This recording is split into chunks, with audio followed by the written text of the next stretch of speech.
Gotta show her back. Please, she is playing with this plot. Don't hurt yourself. Please, everyone. Please. Yeah, so here we are again, Anime Innerstandings, with Aki Lowe and Brother Antonio. And we have two special guests, Water Woman Deidre and Sister Kachia, who's Mother Earth. And in case you don't know, this is the Avatar The Last Airbender breakdown. So, just a quick recap or a summary, just in case you're one of the three people who haven't seen the show. This is but you good now. You caught up a little bit. Right. It's basically based on Eastern philosophy, and you have the four elements, water, earth, fire, air, and each of these elements is able to be manipulated, or what's known in the show as bending, right? So each of these cultures, basically, they're able to manipulate a specific element, and they've actually built their culture up, and even their economy is slightly based on the element that they've learned to manipulate. There's a lot more background to how it all started, but that's like a different series, which we may or may not get to. But in this one, it was something that's pre-established. It's just a well-known fact. People bend elements. Not everyone is born a bender, so it is sort of hereditary or genetic. You can learn bending in terms of improving your skills. Some people are better at it than others, depending on even their heritage. And we'll get into that when we get into the Fire Nation, because there is some eugenics in terms of the royal family. But yeah, it's based around the Avatar, who's a person who's born, and reincarnated. Well, I will get a little into the subsequent series a little bit, because it is canon. There's a spirit of light known as Rava. The other series I'm talking about is The Legend of Korra. There's a spirit of light known as Rava, and basically the first Avatar, who is Avatar Wan, he learns how to. Well, he basically what would happen was they had these giant spirits called lion turtles, and they would grant bending to people when they went out into the forest, because the human world and the spirit world were merged together. So the forest, when they went out to hunt, it was extremely dangerous, and they built their cities on lion turtles, which were like bastions of it's like a neutral zone. The spirits wouldn't come and mess with them, so they would build their cities on the backs of lion turtles, and which are like these huge turtles with like lion face. You can Google it. But when they went out, they would go to the lion turtle, and the lion turtle would bestow an element onto them. And this is how the first four nations were formed. Some people were on the back of a lion turtle that gave them fire. Others were air, water. You get the picture. And when you came back to the city from hunting, you would basically go to the lion turtle, and he would take the bending back away. So Avatar One was basically one person who went on a hunting party or a hunting expedition. He didn't go out because he wanted to hunt. He went out because he wanted the power of fire. So he got the power of fire, and he didn't give it back, and he was subsequently banished for doing something. And he asked the lion turtle to let him keep the bending so that he could fend for himself. So he's like, all right, cool, you can keep it. As he's traveling, he meets the spirit of light called Rava. And Rava is a spirit of light who normally it's like a complement to the spirit of darkness. Darknesses. The spirit of darkness known as Vatu, right? And Rava and Vatu are like yin and yang. They're always keeping each other in check. So Rava can only reign for like 1,000 years before Vatu comes back. If Vatu is like destroyed, but you can't destroy Vatu because there's always a little Vatu in Rava. There's always a little Rava in Vatu. Yin and yang, right?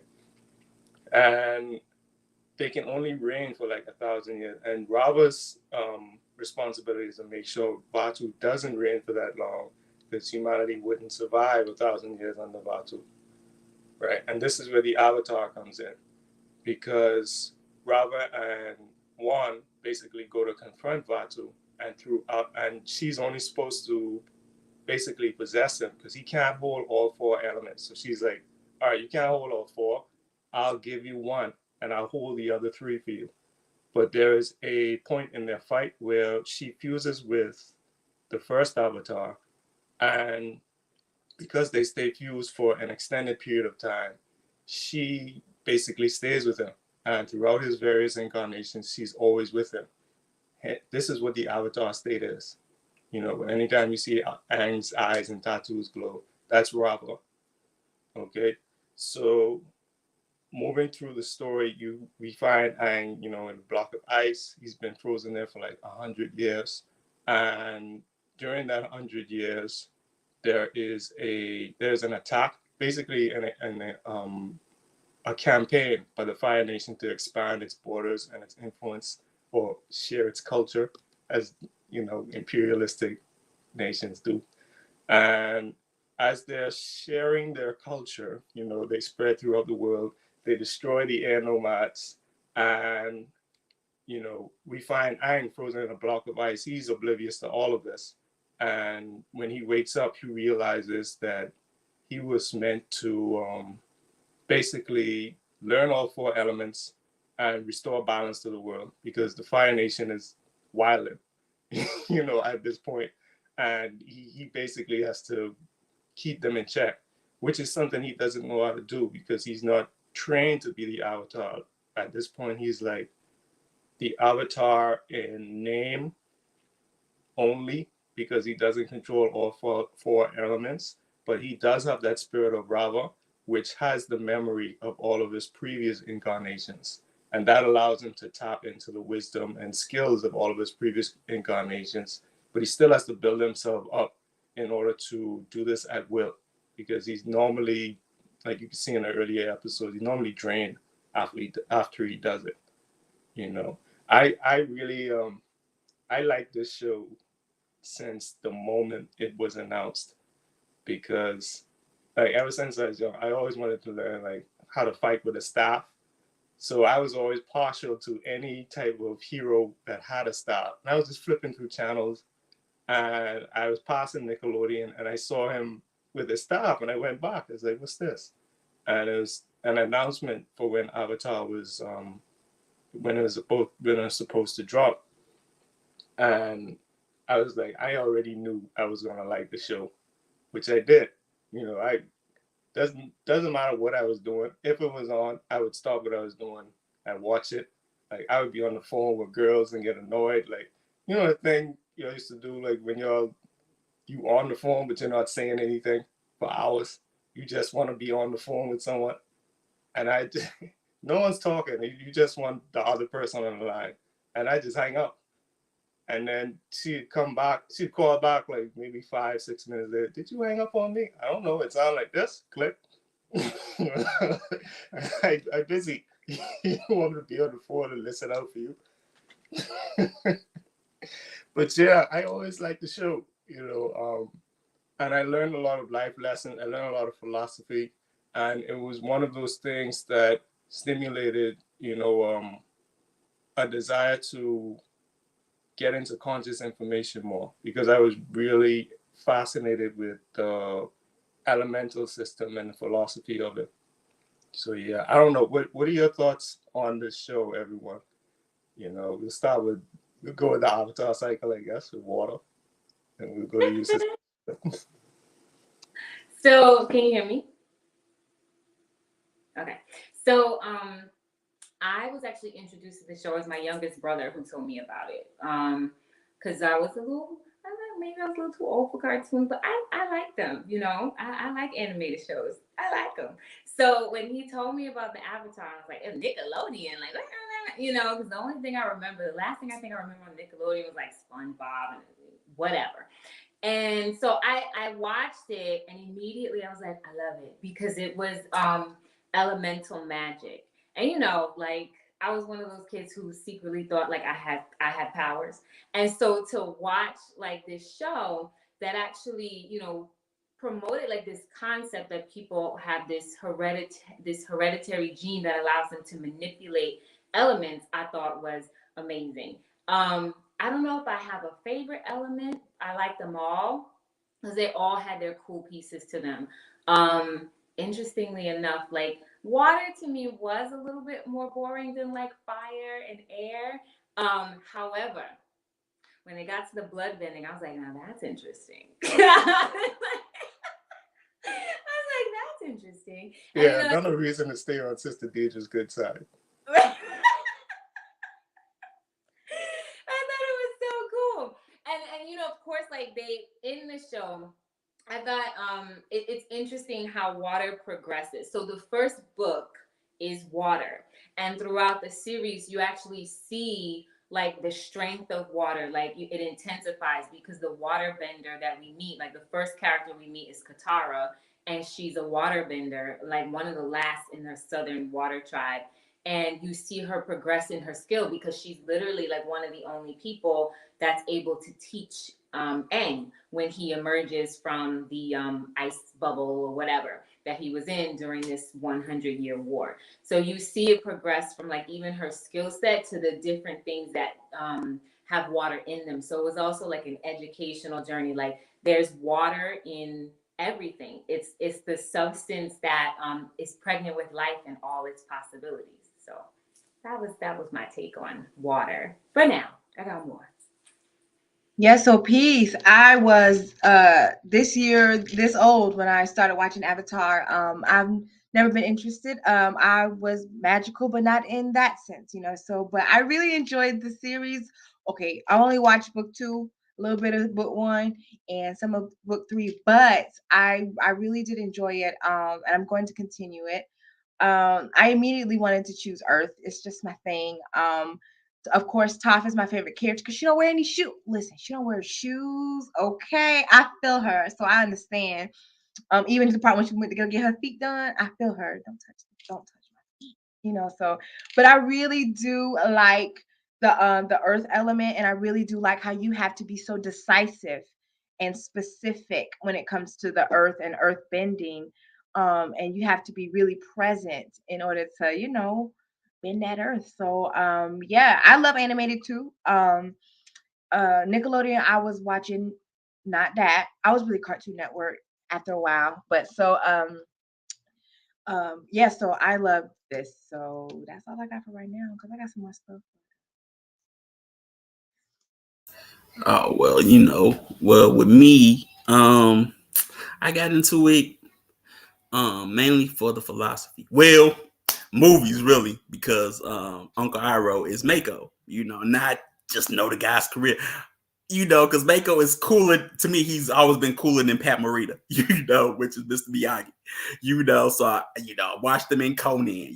Watched them in Rising Sun. Just a bunch of movies, and then I just heard him, spitting his philosophy on, Avatar: The Last Airbender. You know what I'm talking about? And I was like, ooh, this is gonna get good. And then the fighting styles. I was always interested in the different fighting styles and whatnot, and it was just interesting to me, And also Avatar: The Last Airbender is history. If you peep it, it don't make sense, until you like, oh, that happened, and that really happened, and that really happened, and then you see the similarities, like with Fire Lord Antonio over there. He talking about the the the lion turtles, and I'm like, that's Chinese mythology. You got the lions who are always the guardians of the house and whatnot, but then you have the turtles, and in Chinese mythology, turtles were always synonymous with having the world on their back. You know what I'm talking about? So I was like, oh yeah. So I'm always connecting the dots as through history and philosophy and whatnot, and I always just found that interesting about Avatar: The Last Airbender. And then also because I like Wu Tang. I like the Wu Tang Clan, and so every element was synonymous with a Wu Tang song. Water is liquid swords, Earth is Wu-Tang Clan ain't nothing to F with. Fire fire is shadow boxing, and air is triumph. If you pay attention to the styles and what they talk about, you be like, yeah, I can see it. So I will always be like, bumping up, and then just seeing them as well on YouTube, and them having Wu-Tang playing in the background. I'm like, and they fight. I'm like, yep, that's that song or something like that. So yeah, that's how I got into it. But yeah, I got more later. You know what I'm talking about. All right. Yeah, give thanks. Yeah, Fire Nation could also be Protect Your Neck. It was coming for you. Yeah, exactly. Yeah, let me see. Let's go to the chat real quick. Peace, everybody coming in. Peace, Chief Yuya. Peace, Sister Sovereign Eats. Peace, Mama Precious. Peace, Imanaya. Peace, Sister Kashia. Peace, Chief Yuya. Okay, I see. Peace, Sham the Joy. I see Chief DJ Yuya was Shmoney. saying, money. So you must like Morgan from Fear of the Walking Dead. I don't know. I don't think I saw that one. I haven't seen that one.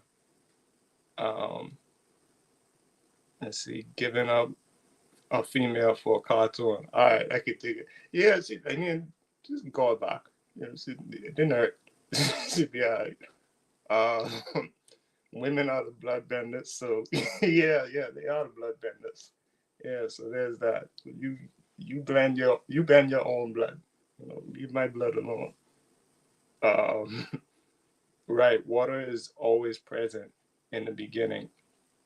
The unseen akasha, then wind arrives after. Oh, Morgan carries a bow set. All right, I gotta see that.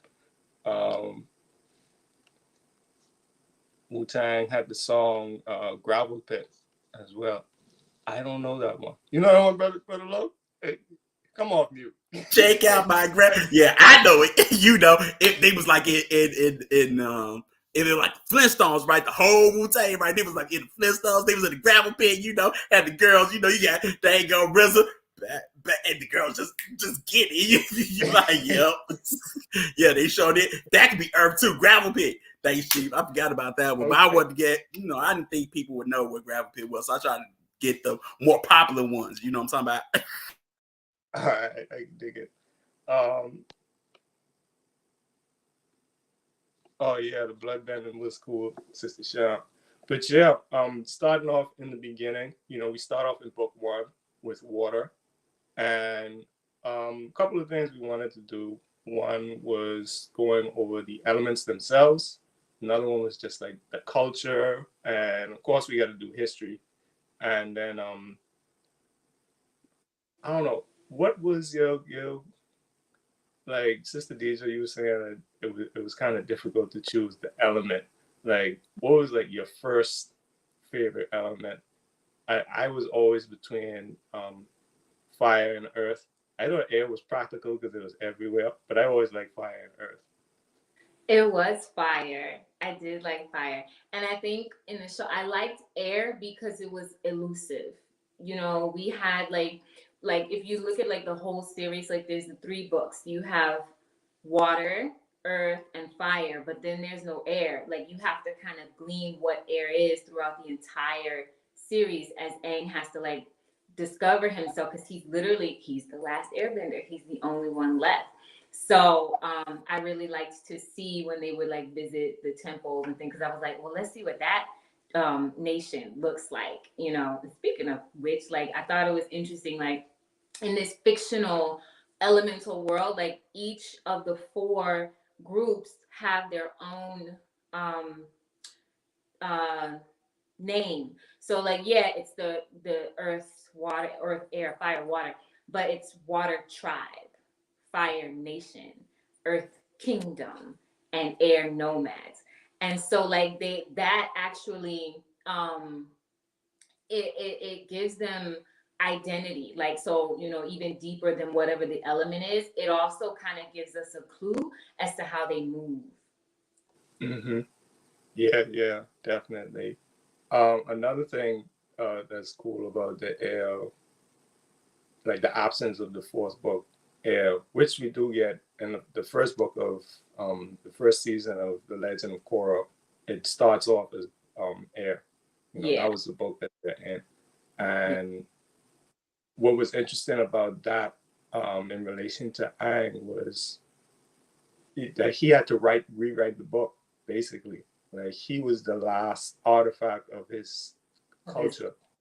Like him, Momo, and Appa was like The last. nomads right there. Mm-hmm. So he almost had to rewrite the book. Whenever anyone in that time period would probably think of an airbender, they had to think of Aang because they had no other frame of reference. The only other thing they had was ruins. And you could see that in the first season of Legend of Korra. His son, Aang's son, Tenzin, his whole mission in life was to restore the air nomads. He basically had the nation built. He had 3 children who were all air nomads, and he basically was pouring all of the ancient wisdom that he collected about his people into his children, furthering that goal of, okay, we got to restore our nation, and he eventually has to learn, okay, it's like a new air nomad nation now. We have to go from where we're at moving forward. So that was interesting. I'm not gonna butt in anymore. Sister Kashia, Brother Lo, what's your preferred element? Yeah, my preferred element was earth. It's always been earth.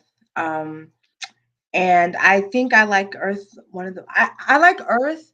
But really, what really attracted me to earth is that it can be so much more, and how there are bits, how you get the metals and those things that are within the earth, and you can manipulate, because what was it? The book 3, Toph metal bend, and I was like, oh, okay, sis, you're coming up, you're coming up. So I've always immediately, it was the earth tribe.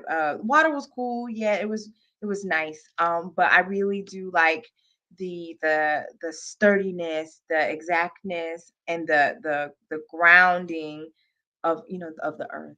And I'm with Brother Lowe, with the fighting styles. I used to, do karate, in my younger days, and I used to actually fight with a bow staff. I used to do tournaments and win with all that kind of stuff. Fight with weapons, do katas with weapons, and stuff like that. So, I really did like the bow staff, and all those things. I used to get the cane when my position wasn't correct, all those kind of stuff. So I really did like the fighting styles, and I did look up the ones for the earth, and it's nice, nice. Yeah. Oh, well, for me, it was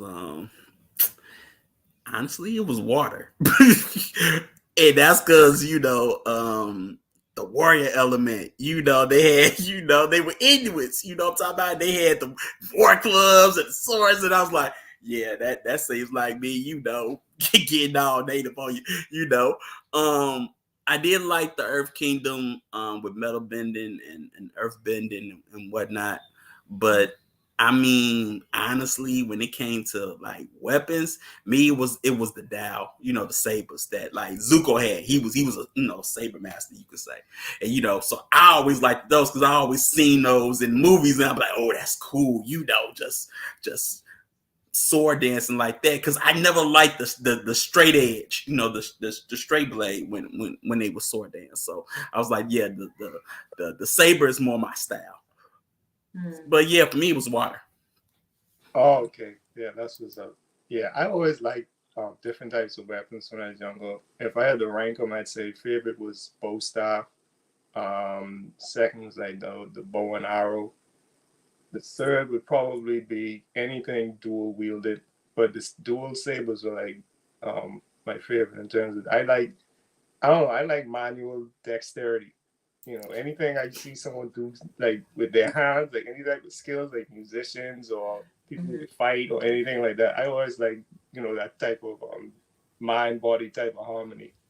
Yeah, bro. Plus, I had a war club, so I would grab my war club and watch it too. But like, yeah, that's how you do a soccer.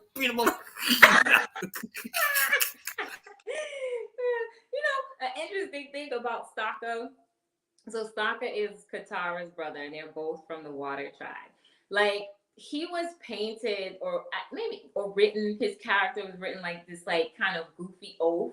But like deep down, like secretly, Sokka was like a very, very good tactician because a lot of the big plans that they would come up like, oh, we're gonna do this and da da da da, and they would most of the time work. Like, yeah, sometimes it would be like a flop, but not because the plan wasn't good, maybe because there was something unexpected, and someone who had like better bending abilities, because literally they're only benders in their little crew, until the top came along with Katara and Aang, and he was like 12 years old. So but like you see like in the end, in the last book, like when they're this it's the last book, but it's not like the last episode, but this is like when they're starting to try to invade the Fire Nation, for the summer, the The solar day of eclipse. Black Sun. Oh, Yeah, the day of Black yeah, Sun. with He the had this eclipse. whole plan, and he's not even a waterbender, of how like he knew that they were going to storm the ships, like in case they ran up against something. So he had this whole like submarine thing, because the other thing is like the timing of this is pre any, I don't, not necessarily machinery, but it's like it's like industrial, but it's not like there are no cars and things like that. You only see that until in Legend of Korra. Like you can see like skyscrapers, you can see like evolution, and like they've had like an industrial age. So like right now everything is like, it's not primitive, but it might be like a little bit past primitive. But he comes up with like really good, he's very ingenious. He comes up with really good tactics on how to enact a plan, like especially when it's like it's just their ragtag crew, and this is what we're gonna do. And again, they usually work. So like I thought Sokka was very underrated. Yeah, for sure. He actually that actually brings up a good point about the elements and how it affected everyone's mentality, because he still thought water. He did. He was very adaptable. Like you said, his plans rarely went the way he planned them, but he was so adaptable that whatever happened, he could make up an alternative on the fly, because he was so adaptive. And he got that trait from his father, who was also considered a genius. Hakoda, I think that's his name. Hakoda of the Water Tribe. He was also a tactician, and it speaks to his genius and adaptability. Even though he didn't have the physical water element, their culture was still so it was so closely tied to the element of water that they moved like water. Which you see Iroh explaining to Zuko in a later episode. Yeah, and he had the best women. You know what? like he has a conversation with Zuko, and it's like, oh, your girlfriend is the one that brews all the time. He was like, yeah. He was like, oh, well, my first girlfriend became the moon. That's rough, buddy. Yeah. Yeah, that's why. But Sokka also goes to show like what's in you. You know what I'm saying? Like what, like the culture, and like what's ingrained in you. And it goes in his thinking and his strategy of just being fluid with everything. So he was one of my favorite characters, honestly. So yeah. Yeah, Sokka was cool. Yeah, you Ray. Yeah, she was the moon. Yeah, my girlfriend was the moon, because I was like, man, I don't know why I ain't trying to get with Katara. She's some type. You need to ditch that chick. She don't know who she wants. She don't know she want Jet. She don't know she want Zuko. She don't even know she want Chew. Man, forget her. Find you somebody that, you need to learn from Dagon Cycle. Yeah. All his chicks choose him. She missed her, and she go to a fortune teller talking about who will I marry? She found her boo inside of the bubble. Like, what more do you need? She didn't know what she had. Right. She had the avatar. Think about this. She had the avatar, and look, she was really That's very watery of her, honestly. She was very watery. Yeah, it's very watery. Even in the teaching styles, like when Aang was trying to learn airbending, so it was the episode they used suggested, like we all watched, like the bitter work, Right. where because they would show a lot of parallels between Zuko and Aang and like their struggles in, you know, letting go of anger and kind of moving through different things. And when Aang was learning earthbending, like he couldn't get it in the beginning. And you could see like Toph was like very like boom, boom, boom, right. Like she was hard on him, like, you know, you're gonna do it. Like she was like no nonsense teacher. And Katara was very like, oh, you have to do like this and like very watery, you know, like and maybe encourage him and da da da da. Like she would come in and soothe it over. And interestingly enough, like waterbenders were like known as like healers, a lot of them. And Katara was a healer. Like I think her grandmother, what grand was it grand? I'm making it up. I don't remember. Grandma was a healer, and so she learned a lot of those properties from, you know, her grandmother, from her elder. So like even in like what she learned, like it was kind of ingrained in her personality. Just like Sokka, they were very adaptable and watery and kind of just like go with the flow. I mean, she was bossy too, so she could be very turbulent, you know. But yeah, she was very her teaching style was very much like Always act like she's somebody mama. yeah, she was. She True. was a Yeah. mom. She was like a mom, and like even I didn't really pay attention to like you guys mentioned like fighting styles, and I wasn't really into. I'm not familiar with. I don't know much about martial arts, but you could see it was very easily recognized the different ways that the different nations and kingdoms and tribes, whatever, how they fought. And the water king is very rhythmic. So it makes me, it brings me to like when Sister Maksha was talking about in our esoterics course, the hermetic laws. And I remember like rhythm, like everything like has a push and a pull and a tie, and that's what water is. So like I got a new appreciation because I watched the whole series again, like I think like last year or something like that. So like it was a new appreciation for water and the things that it could do, especially the bloodbending. Yeah. Well, water fighting style was Tai Chi. So, you know, you just doing, you know, you see it all the time, you know, you push and pull. Mm, you know, that's what it was, you know what I'm talking about. Just for your clarification. It was Tai Chi mostly that was used. You know, and speaking of like the personalities of the people and their element, with Toph, she was stubborn. You know, she was very stubborn and stuck in her ways, and almost unmoving and hard to, you know, get through.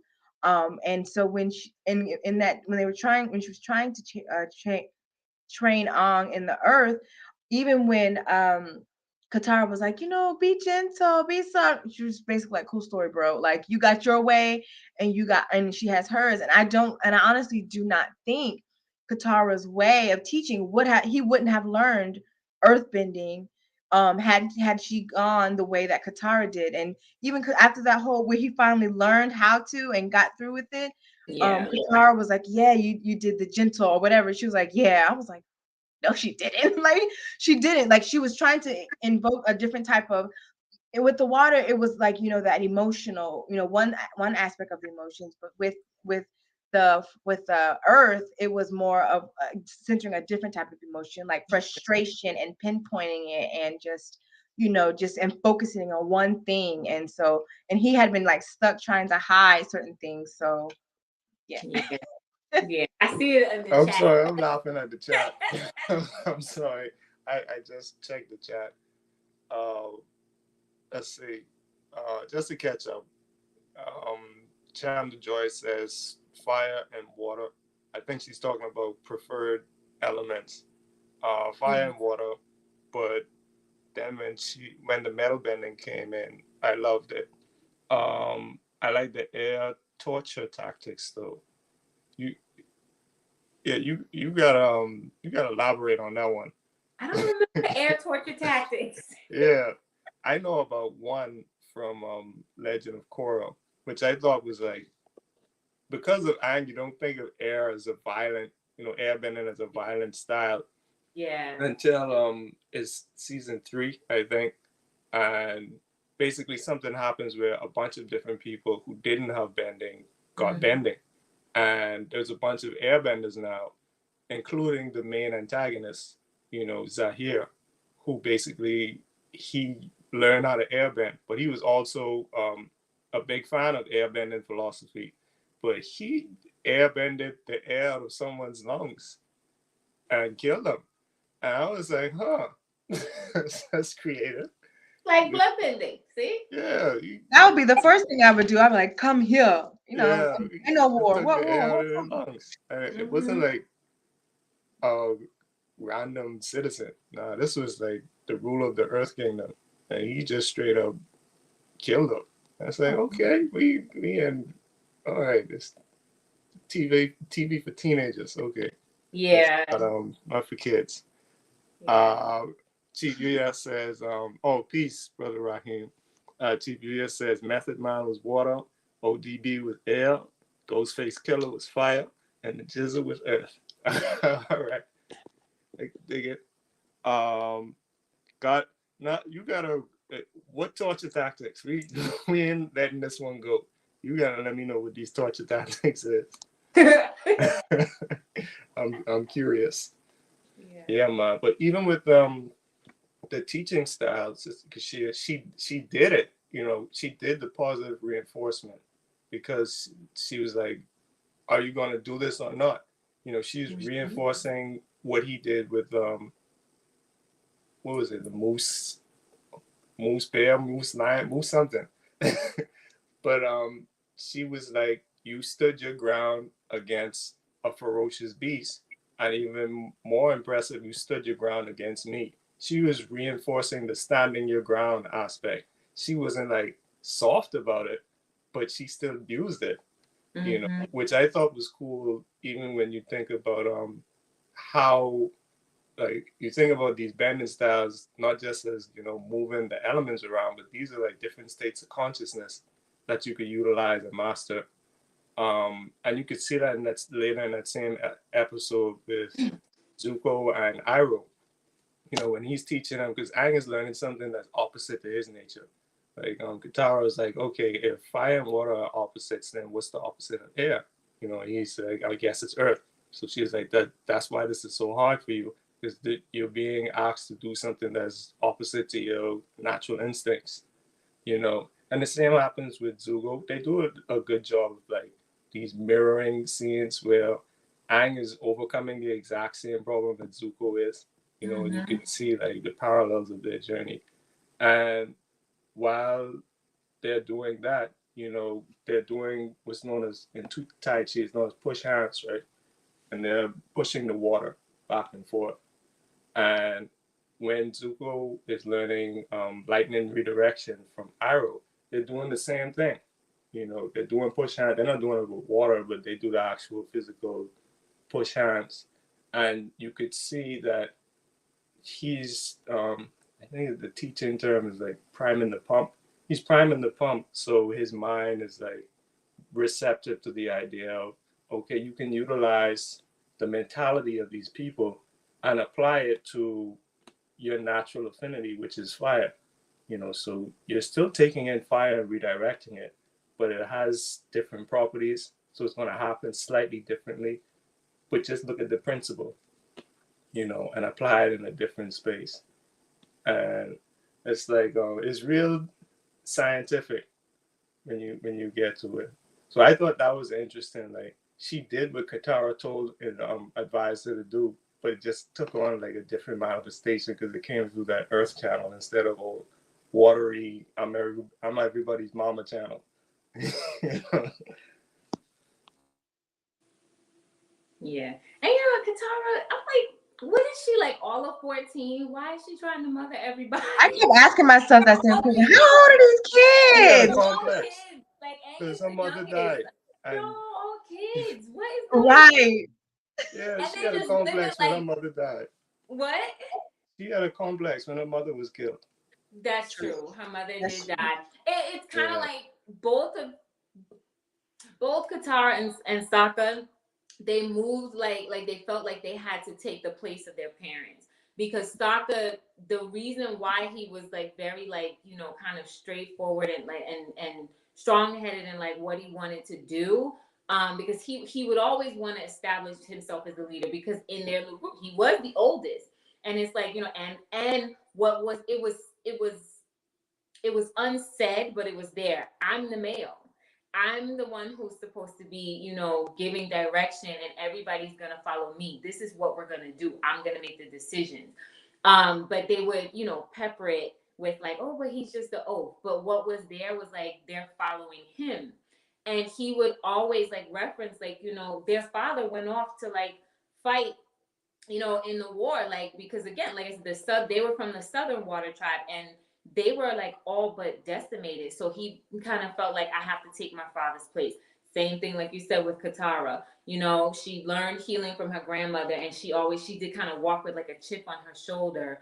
Understandably so. A lot of people had chips on their shoulder. Fire Nation just jacked a lot of people up. Like, they just kind of ripped and ran and said, this is what we're going to do now. So, she's growing up like in a very violent world. Like, that's the memory that she has, like her last memory of her mother. So I think that's like, very, very true. Yeah, there's a question in the chat. Yeah. How does she deal with that one? Should she not? This is true. That's very true. I agree. Chief says, should she not have been maternal by 14? Wouldn't that mean she was ready to manage a home? Isn't that the right age for that? It is. You're absolutely right. And it goes to like the culture, right? So Brother Lowe brought up earlier, like, so each nation, and in this case, the tribes, the water tribes, they were based off of, like Brother Lowe said earlier, like the Inuit. And you could see this like in their dress. I wouldn't say like the food because they had fictional animals on this show. Like, right? Unclean looking animals. Okay. or moose, like you said, moose lion. Like, they just had weird things, a polar dog or whatever. Tiger armadillo or lion armadillo, Right. or something like that. Whatever they named these things.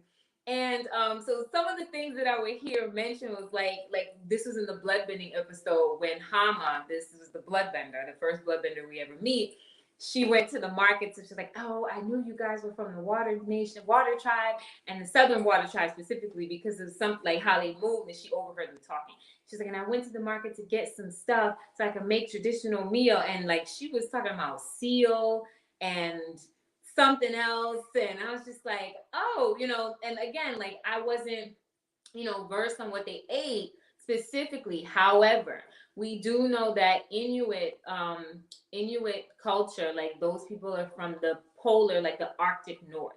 And so in those regions, and they usually they're like on the coastal regions of North America, Greenland, and Siberia.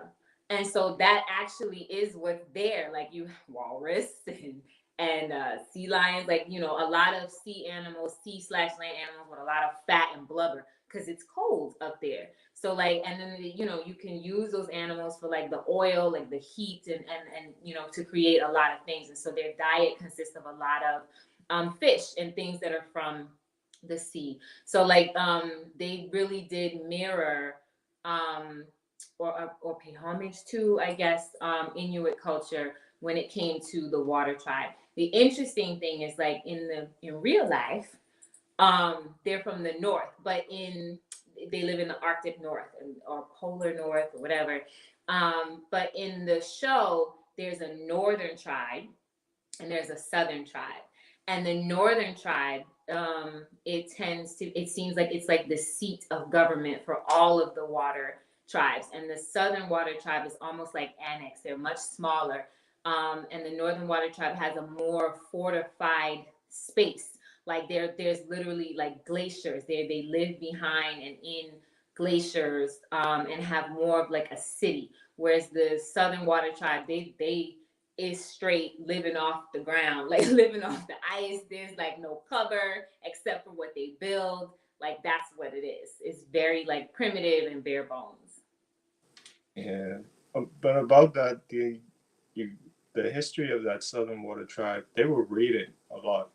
They were. Yeah, that was another aspect of Yeah. the way they look. When we came into the story too, but I do think that was an interesting point that we had touched on, with Katara's age, and cultural expectations at certain ages.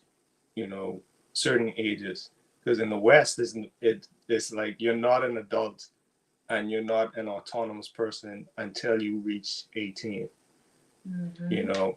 But also, there's this idea that you're automatically an autonomous person by the time you reach 18, regardless of whether or not you're prepared for Prepared. me. Mm-hmm. You know, it's like this isn't Pokemon. When you reach a certain level, you learn a certain skill automatically. You know, this is something that you're developed and you're nurtured by your culture to do a certain thing by a certain stage in your development. And I thought it was really interesting that the idea was that she shouldn't have been mothering at that age. You know, and we all got caught. But yeah, why not? You know, with Qatar, why shouldn't Sokka have been a man at that age or the leader? You know, he wanted to go to war when he was a little boy.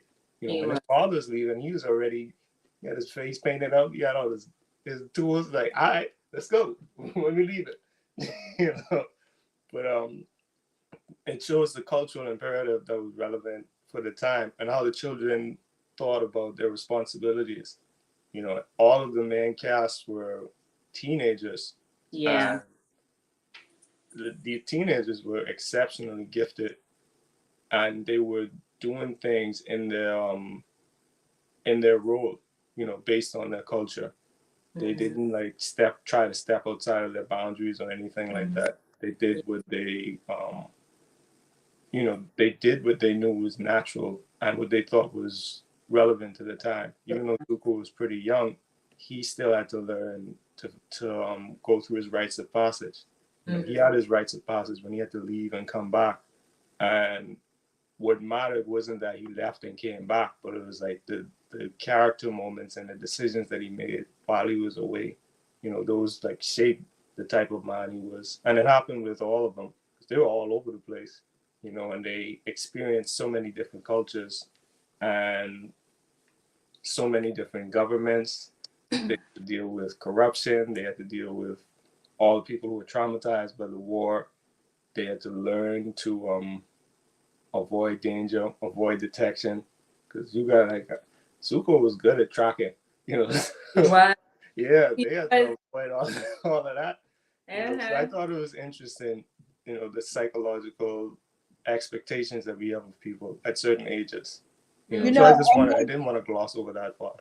they did too, even in just watching book two, even from the beginning to the end of that, you see a maturity in in the characters, and as they mature, you know, you see Sokka's intelligence mature, and Katara's, you know, everybody's abilities become more just more mature. Even Toph, hers, she begins to get more in sync with everyone, because you know at the beginning she was like, you know, I keep my own, you know, I carry my own weight, you know, she was just solo.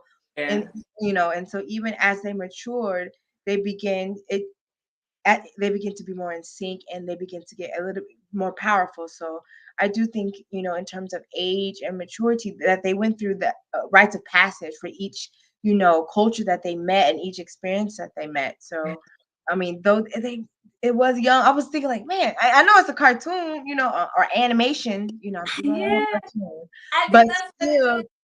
but still, though, at that age, though, between like 12 and 14, in certain cultures, children are going through some type of rites of passage.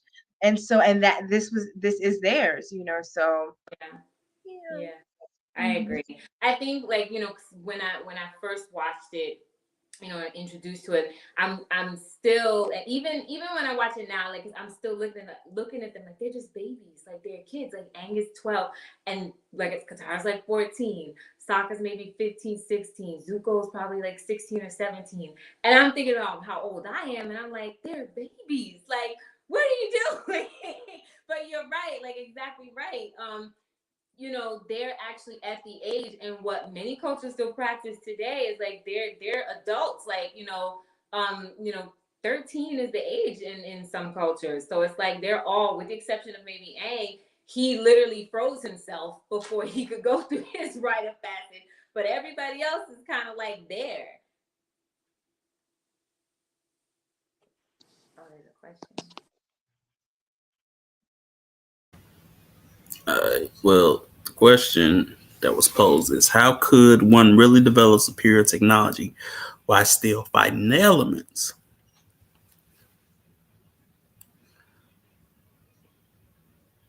Well, I would say you come up with superior technology um, through fighting the elements by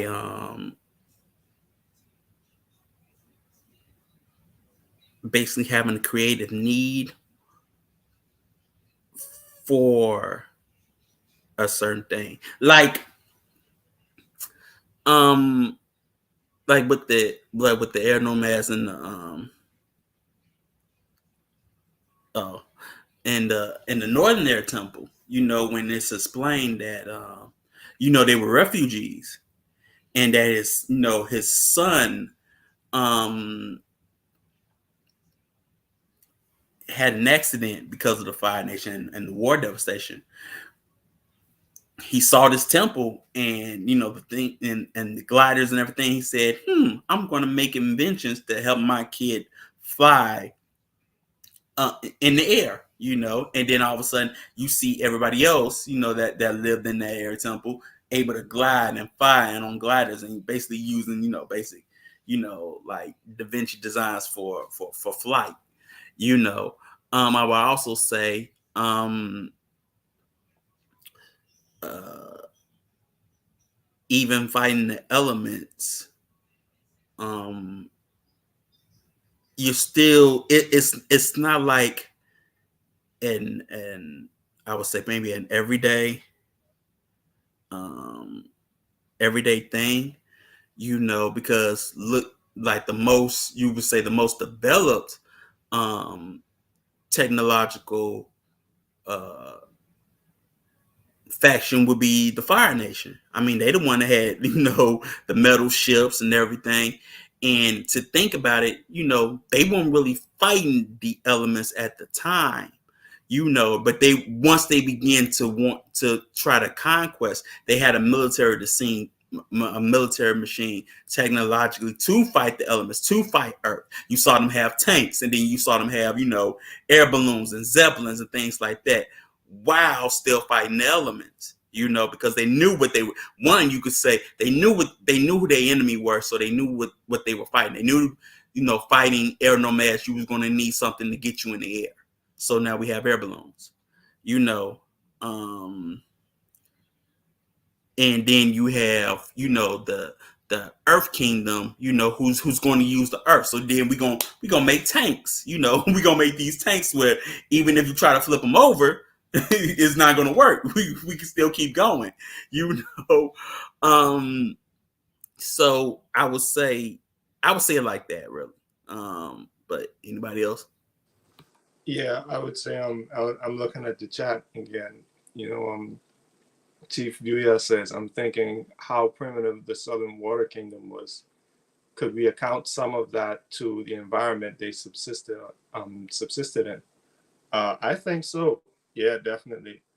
There was very little, like, everything was like water and ice. Yeah. They were able to manipulate everything and form like structures based on water bending in the north. You could build a house with water bending just off of the line. But in the southern tribe, all of their water benders were basically captured, as a preemptive strike, like a kill them before they grow type of thing. Yeah. Yeah. So they kept getting raided by the Fire Mhm. Nation. So even like your main ability to build structures and house a population was difficult. All the adults were gone, so you got to wait until the children grow up before you even have population increase. And Yeah. they just weren't prepared Mhm. for um for the Fire Nation invasions. Like the they were able to use their environment to their advantage in a way as a defensive measure because you have like the whole area, the whole landscape is like your weapon as a waterbender. But they just got outgunned by the Yeah. Fire Nation. You know, Mm-hmm. it wasn't like they had, you know, technology along with like to augment what was going Yeah. on. Like that's all they got. That's all we got. We just Yeah. got waterbenders and some spears and stuff like that. We got some geniuses, we got some tacticians, but you had people with sheer resources, you know, who were able to, and plus the Fire Nation was situated around a lot of volcanoes, so you got a lot of heat that helped you to like you had a lot of heat that helped you to basically smelt. Like you could smelt iron pretty quickly and Mm-hmm. form it and cast it. So they like had a war machine just pumping out production, you Yeah. know, in terms of okay, we got these ships, we got these tanks. Like, yeah, y'all got your water bending and stuff, but how y'all gonna beat all of this metal? You Mm-hmm. know, y'all Yeah. gotta concentrate so much on one tank. All right, I'll just send 100 warships. You know, I don't know how many benders y'all got. Every time I come there, y'all looking weak and weaker. What's going on? Y'all all right? You know. So yeah, all of your human resources are getting taken away, and the ones that are there aren't really developing the landscape or coming up with new technology. They're just like Chief was saying, they're trying to survive. Yeah. They're fighting the elements themselves now. So their greatest weapon becomes their greatest adversary very quickly because they lose all of their benders. You know, Mm-hmm. that's the way I was that's the Yeah. way I saw it. Yeah, I agree. Like, one thing I didn't understand though was like why they didn't just join forces. Like, you have a source of protection in the north. Like, they literally live behind a glacier and like within it. So I never understood. Like, all right, we'll go to the north. I mean, water's everywhere, and the waterways, I'm sure, were the Fire Nation was everywhere. Listen, I was trying to stick because I'm like I'm supposed to stick to water because yes, I liked yes, Boomy, by I the did. way. I I did liked love some Boomy. Boomy. I did love me some Boomy. He was and he was strong. When they broke him out of that metal box, he was nothing but muscle. He was Yeah, no, I like Cartoon Big Swole Bass, he Big was Swole big Bass was for real, swole in bro. that box. I was like, well, look at you, Boomy. He was big swole. He was eating right. Mhm. Yeah, they had no shortage of powerful elders in this show. Like usually you see the elder like old and frail with the cane, and you may have one of them who's like an OG, you know, Mm-hmm. who got like a lot of the elders in this show, like they were super wise, but they were Yeah, also seasoned by the war, you know, Ira was my which was favorite. really cool. Yeah, Iroh, I Ira. liked even P and Dao, you know, Sokka's sword master. He was real subtle and smooth, and even when he was having fun and joking, he was still like he still had this serious look on his face. I like P and Dao too. Boomy, you gotta love Boomy. I loved his riddles, you know, because it wasn't like he was crazy. You know, he was like his famous saying, you got to open up your mind to the possibilities. If I come Mm-hmm. at you straightforward, you won't consider the deepness, the depth of the wisdom that I'm trying to give you, you Mm-hmm. know. But he would mess with you and tell you, like, what the hell are you doing? This is what I'm doing. Oh, okay. You know, You know, I liked Boomy, especially because of the techniques that he uses, and in terms of the Earth tribe, one of their techniques is called neutral Jing, which means like wait then act, and so he was the one just like, well, you have to, there's a time and a place to do things. I could do this, but I'm gonna wait and do it, and so that I really liked how again it attunes to that earth. It's like instead of just you have to be decisive on what you're going to do and how you're going to move. And so yeah, so his that neutral gene aspect, or choosing that positive of, or to fight, or that negative not to fight, is what it's called. And so, or it's just to wait and see. And sometimes when you wait then strike, you take a few blows, or you might get captured, but you're learning the environment, you're learning what it is, your opponent, before you actually, strike. So. Yeah, not only that, he was always in control of his environment in a sense. Because while everybody's trying to break Boomy out, Boomy like, I'm not incarcerated. I'm not in jail. I can break out anytime I want. I'm staying here for the Exactly. right time. But I could look.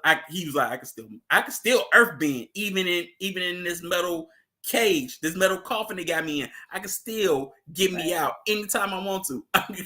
I'm here because I want to be. But he was that really free. He was so free, even though everybody thought that he was incarcerated or he was taken prisoner. Boomy didn't think of himself as being in prison. He's like, I'm having fun right now. What's wrong with Yeah, I y'all? like that. How they started that It made story me with. He was like, there's like, how did you escape? He was like, I didn't escape. Everybody else escaped. Exactly. All right, Boomy. I was always wondered like why they didn't, because the Fire Nation was ruthless. So I was like, why didn't they get rid of him? Why didn't they make Boomy disappear? They captured him alive. So he was clearly He's a powerful. figurehead. Yeah, they knew better. He's a figurehead, and sometimes if you want to demoralize a population, you incarcerate their leaders and have them shamed among their people, to demoralize the population that you're subjugating. That's why they kept them in that dang on cage and they hung them, for everybody to see, pretty much. And the people thought that he just surrendered. Like he surrendered, so they already had a bad yeah, mentality. like he just surrendered. Yeah, he's like, he was chilling. yeah. They didn't have the forethought to be like, oh, but it's Boomy. You gotta be like, it's Boomy. He's smarter than us. And he ain't got no shame. You said he was an because you know what? It seemed like those secret societies went across nations. Yeah. They went across nations, so it didn't matter. Like, yeah, so maybe he knew. Oh, he was a soldado. He was a capo. You know what I'm talking about. White Lotus. Show me your White Lotus kung fu. You know what I'm talking about. But we'll get into that. But yeah. Gang. Yeah. Gang. Yep. Yeah, but even with I saw one review on the Earth Kingdom, just on world building. I thought it was an interesting point to bring up that the landscapes and the structure of the society with the Fire Nation and the Earth Kingdom. Certainly the other two, but these two were like the major military powers. Yeah. The North, like you couldn't mess with the North because it would be so difficult. So they were more reliant on their defense. And then when it came to the air nomads, they were like neutral. Like they were off and doing their own thing. And they were pacifists, so they didn't have like a thing with the war. But then you had these two imperialistic sort of societies where you have the Earth Kingdom and the Fire Nation, and one of the major differences was your ability to get information to and from centralized authority. I think that's what this person was like, one of their main points. So you had the Fire Nation where you could get a message to the Fire Lord pretty quickly from anywhere in the Fire Nation because it was so small, and all of their colonies and vassal states were so close. But the Earth Kingdom was so large, and their bureaucracy was like, it wasn't like straight across the board. Like all of their different colonies wasn't as advanced as Ba Sing Se or Omashu, or even the fact that you could have someone other than the Earth King calling himself an Earth King. You have King Boomy, and then you have the Earth King, meaning they were so separated that people had to rule their own provinces, which was, I was like, I never thought of that. But even the way it was structured, like you have a concentrated force, where with the Fire Nation, it's like, all right, we going this way, and it's like a spare. All right, we going this way. Whereas with the Earth Kingdom, you got like, you can even look at their weapons of choice. You have a lot of people who wielded hammers and mallets. You're trying to cause blunt force trauma by just throwing a bunch of like waves and waves of people, or having like this big insurmountable defense to where like you really got to strategize to overcome them. Mm-hmm. With the Fire Nation, they had all of this technology. They had a lot of wealth because they had a lot of resources, but they didn't have too many people to feed, as opposed to the Earth Kingdom, where you got a lot of like China, you got a lot of people to feed, you got Yep. a lot of land, but you got a lot of people to feed. You got to balance that out while you're dealing with a war effort, while you're dealing with trying to gather taxes and take that long amount of time to travel back to the capital, and then you got to do a bureaucracy of it. Like they took their time of building this world. Mm-hmm. It's something that like they really sculpted this world really well. They did. It helps with that you have the source material that you did. You know, you could look at how would China and Japan and these different cultures interact with one another. Oh, they did. All right. Well, what did they do? What happened? Did the Japanese launch campaigns into different areas? Did they go through um, a very quick boost in terms of their technological advancement in a short amount of time? Mm-hmm. Like these were things that they utilize in the show very well, Mm-hmm. and it's in the background, but it's not so far in the background that you don't notice it. They focus on the characters, but they're in this place. You have a good sense of they're in this place, and this is the culture, this is what's going on, and this is what they got to deal with. So their interactions, like you don't have to explain them.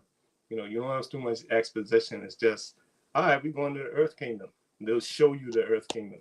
They won't say, oh, the Earth Kingdom was a nation in the north, and they had to do this. And like this is the Earth Kingdom. We here. Yeah, man. I mean, it's sort of if you know it, it's pretty self-explanatory. Like look, first opening thing, everything changed when the Fire Nation invaded, and that's really what happened. Everything changed when the dang on Japanese just went went to mainland China, went to Shanghai, beat the dang on Russians, and just everything just changed on the East Coast. You know what I'm talking about, and then you see they what the Fire Lord call himself, when he's about to invade, call himself the Phoenix King, and being like that son and whatnot, just like the Emperor used to be, or Emperor Hirohito. Yeah, Hirohito. Okay. I gotta remember. And things like that. And you just peep, you know what I'm saying? Like with the Earth Kingdom, I was like, that's Qing Dynasty. How you know that? Look at the hairstyles. Look at how they dress. That's definitely Qing. And the Earth King, I was like, man, he's like Puyi. Like I thought he was Puyi. You know what I'm talking about? Didn't know much, had glasses, and he really didn't rule. He just sat there. So I was like, yeah, that sounds like Puyi. You know what I'm saying? And when the the air temples got destroyed, it reminded me of actually when the Shaolin temples actually got burnt down and destroyed by the Qing dynasty. So yeah, that really happened. Thank you, Michael John White. So that really happened. So they actually are telling you so a little bits of history if you pay attention. But if you don't know it, you don't know it. But for me, it was like, oh, they put that in a kid's show, and you don't know unless you know. I even liked how they gave a nod to like the swamp business, and where they from. They ain't gonna lose their hand. But I was like, that was my second favorite one, because I was like, yep, they talk about them cages in the swamps. A lot. That was with the Americans. Yeah, they talk about them cages in them swamps, riding them dang on swamp gliders and whatnot. But yeah, man, I knew who they were talking about. So yeah, you sort of get these nods of historical record, and it's good, even though you can obviously tell that they take architecture and clothing from many Asian cultures. You know what I mean? You're gonna have Southeast Asian and Japan and things like that. They take it from everywhere. They're taking from everywhere. But like the key makeup, you can tell. You know what I'm saying? Like even with the Fire Nation, even though we know that the cultural makeup is Japanese, but what they're sort of dressed like uh ties in a sense, where you have them have these big, pointed shoulders and whatnot, and then you have, they wearing arm rings and whatnot, and their pants don't go, past the knees. It's like watching Dago, King and I, they do an Agni Kai, you like, that does seem like Thai culture right there. So, yeah, man, if you pay attention, man, you see a lot. But yeah.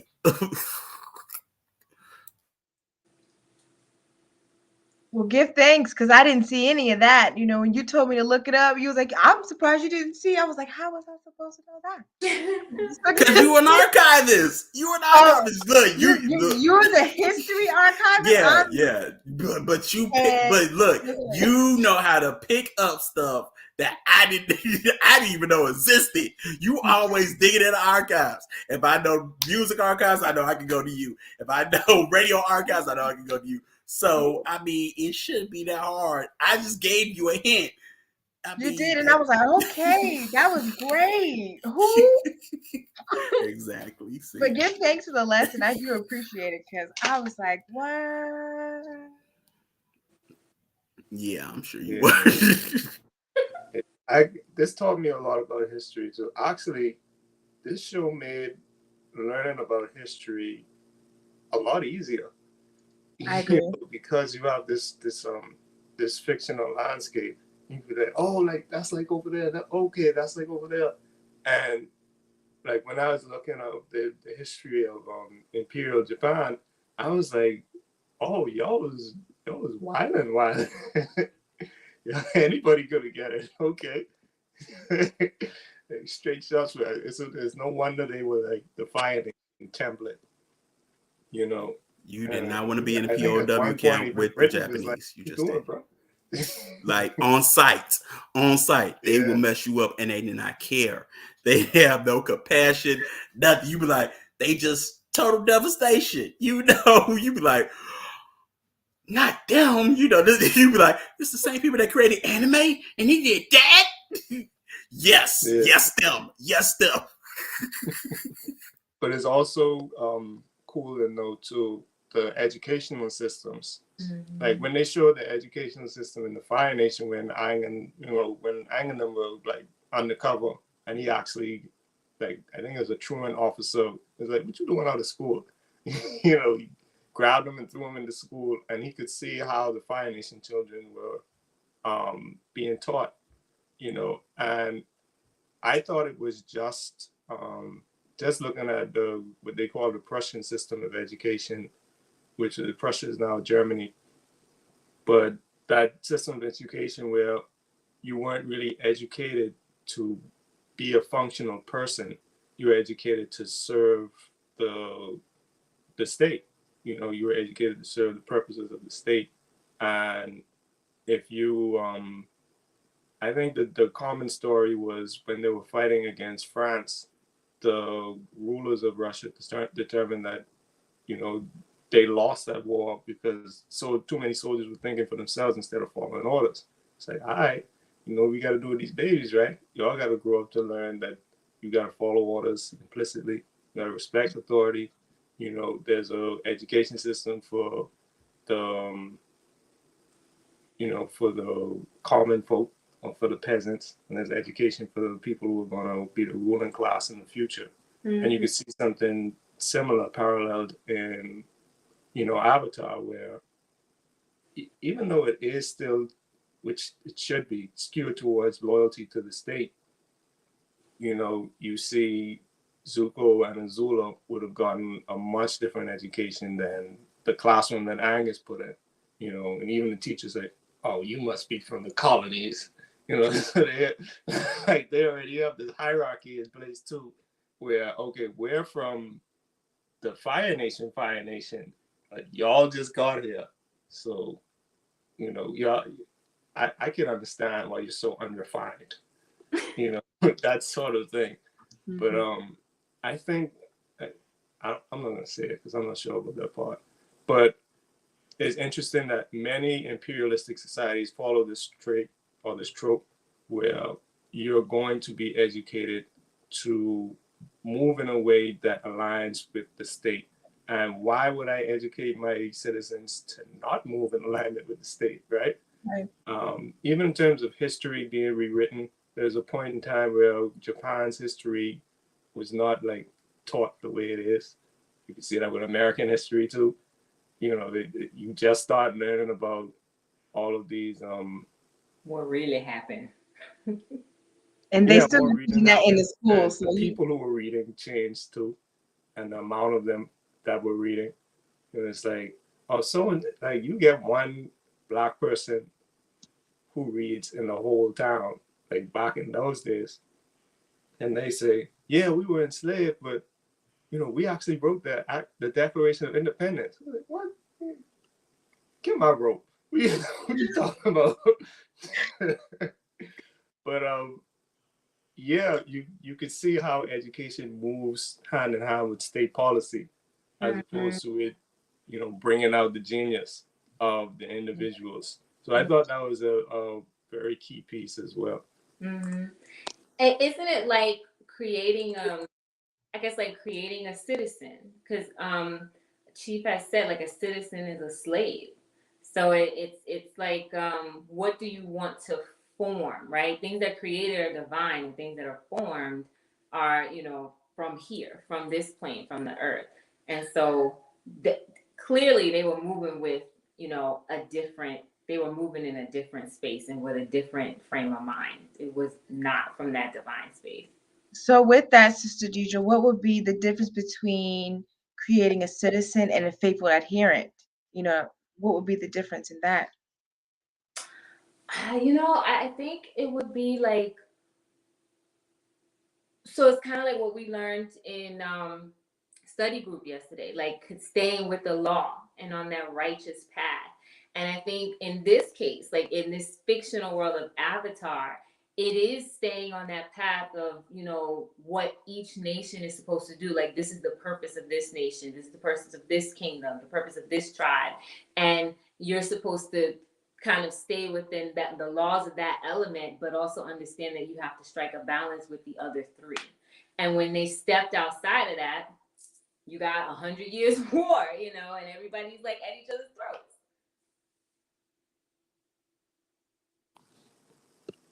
Yeah, even with the points you just made, like, I'm sorry, did that answer your question for a change the topic? Well, yeah, it did. I think to me, the difference would be the choice to remain, you know, within what you've been taught, you know, as that citizen, you know, or do you, you know, go outside of what you've learned or go against, you know, that culture that you've been ingrained in, that's been ingrained into you. So yeah, it did. Well, I guess you do sometimes, right? Because we also know that in order, like sometimes you have to move past and go against what you were taught in order to evolve. So like, I guess if you look at it another way, like, was Ozai like going against what he was taught and what he knew to be right in order to evolve? But then it's like, but he fell at the end, so maybe not. Yeah, Yeah. Ozai did with he went along with the way they were taught. Oh, I think I said I was going to get into the eugenics aspect of it because in Fire Nation culture, the Fire Lord, like back in their earlier conception, the Fire Lords were the ones who had the most power, basically. You know, you have a family who doesn't firebend, and then you have this other family who does firebend. You know, who do you think is going to win?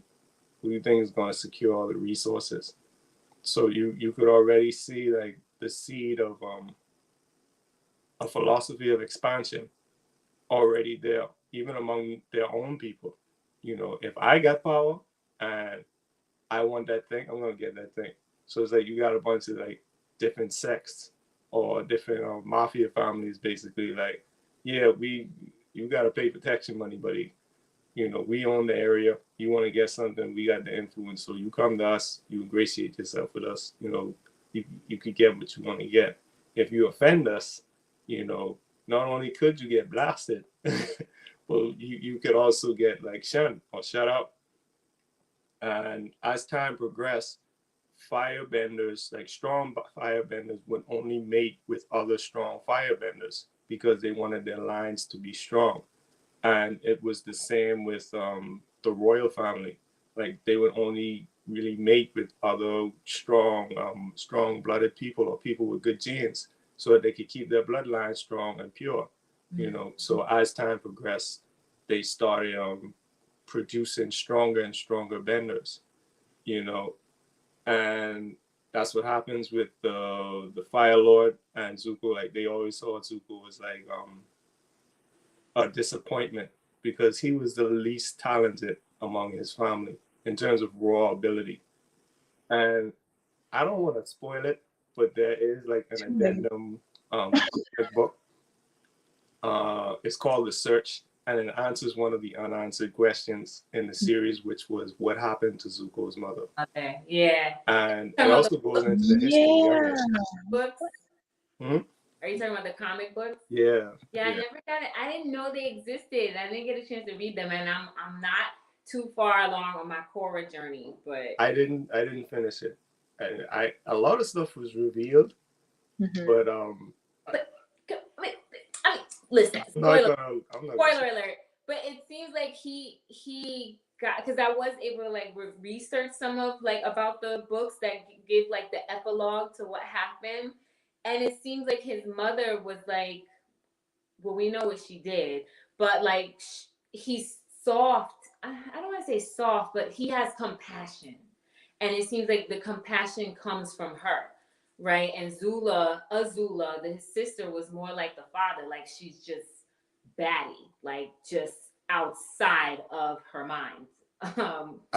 I'll leave it there. That chick crazy. You're right. Let's just put it like that. That chick crazy. And she got that out the mud. Okay, she was like that young. Mm-hmm. She was scary young. Okay. Yeah. Again, though, you could see the genetics. You know. And you know what I thought about was her name, Azula, and Azul is blue. Isn't blue the hottest part of the fire as well? No, yeah, with no oxygen. She has no room for air, no nothing. Like it's like a void. She wanted the guys to come talk to her like Tylee, and she just scared them away. And she bends lightning. She bends blue lightning. She was faithful to the vision, you know, no matter what, you know. She was loyal. Eventually she is crowned Fire Lord, you know. Oh, really? See? I didn't know. Oh, I'm sorry. Spoiler. Yeah, it's okay. I found it a lot. Yeah, that's why that chick crazy. Ooh, I mean, that's a great choice, you know, for the Fire Nation. Oh yeah. That's great for everybody else. That's a wise choice. Yeah, that's good. That's good home management right there. Yeah. She was trained up, and you know. Yeah, she was super. She was cunning. She was really smart, and she had a good sense for war. Even her mom couldn't get her. She was like, I don't know what's wrong with this child. She was. She was her father's child. She was definitely her father's child. She ran everything through fear. Yeah. Right. Even her friends. Yeah. Even her friends, right? I'm like, those are not her friends. Those were all frenemies. They were scared. Ultimate mean girl. It was Mean Girls. It was Mean Girls. And it was definitely Mean Girls. I don't know if they were. We know who the emo in the group was. Look, we know who the leader was. We know who the emo chick was, and we know who the pretty girl was. Bam! You know the pretty girl that got all the attention. Yeah. You know what? You said something. So boring. Because of the political things. I gotta agree. Like it could have been way better. Korra was supposed to be. She should have been way stronger than she was in that show. just because of the scaling. She was raised basically by the Order of the White Lotus. So how you gonna let the OGs raise you and you still getting beat every other episode? Yeah. And then you find out that she's royalty. Then you find out she's like royalty, like from her father. And it's just like, what? She is boring. And this whole new group of characters, they're older, but they're still young. They seem like they're like 19 to like maybe 25. I don't know. I mean, they look like they're closer to like mid-teens. Like, they make them look older. They But, made them because they're taller. Marco and They're Bolin all are like orphans, so you see them going to work and stuff, so they seem older. Okay. I'm just Yeah, like, Bolin was like the only one out of the crew who I actually liked. huh? Bolin, the Bolin, the Earthbender, brother? he was like the only one who I kind of like because he was funny. Like he carried that group. Cora was bland. She's like, boring. She's She boring. was. Cora was. Probably like, Aang would have never let that happen. How you lose your ability to bend? Like, you would never let that happen. Like, what's wrong with you? Yeah, in terms of villains, Amon was interesting. I think it was just the mask. The bloodbender. And the fact that you actually got to see villains from different nations, which I thought was cool. That was like a cool aspect because you could see these different elements when they're overbearing. You know, you get to see fire in its like expansive state, which is always expansive, but it was expanding so much so that it was a threat to everyone else.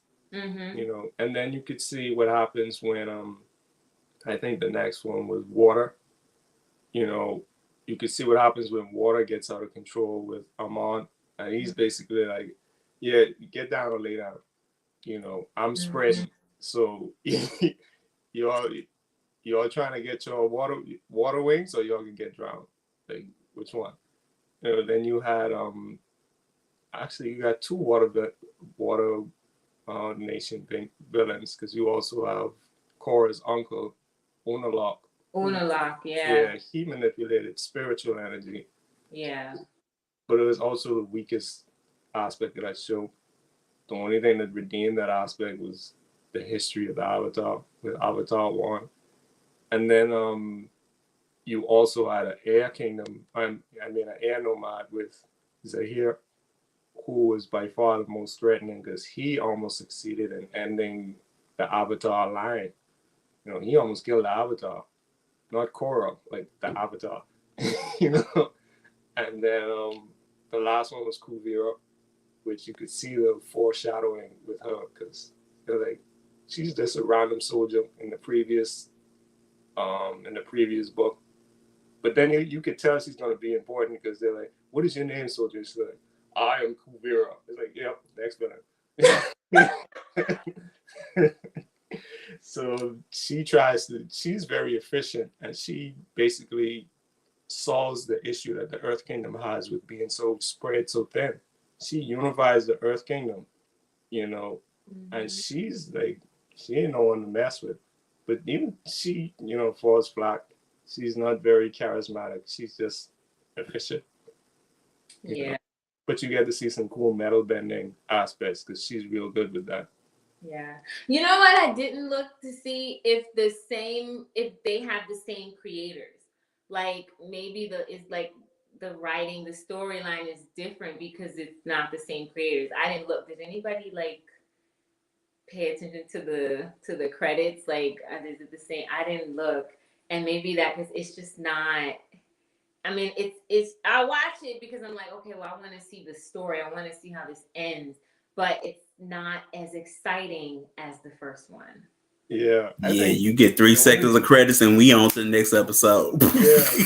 The only reason we even watched that show was because of his predecessor. Really. Yeah, basically, it's like this on the strength of your cousin, like you know, you could.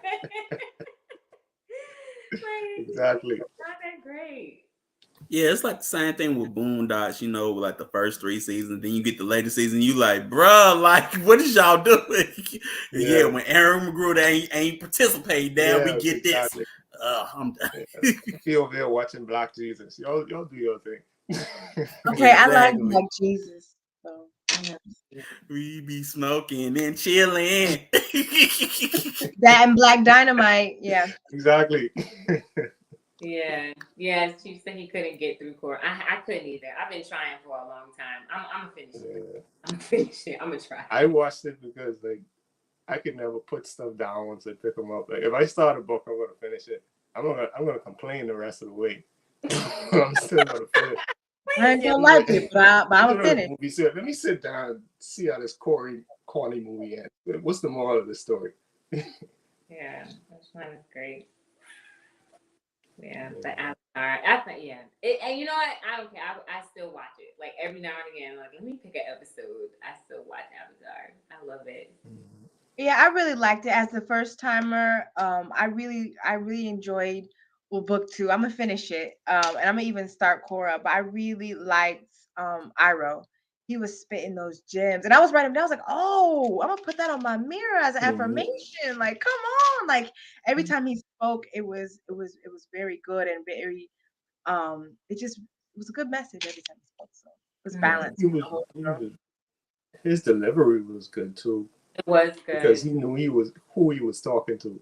Mm-hmm. You know, he always knew who he was talking to. He had a really good feel for people. Like he could tell, all right, this is how to approach this energy. Yeah. And it's interesting.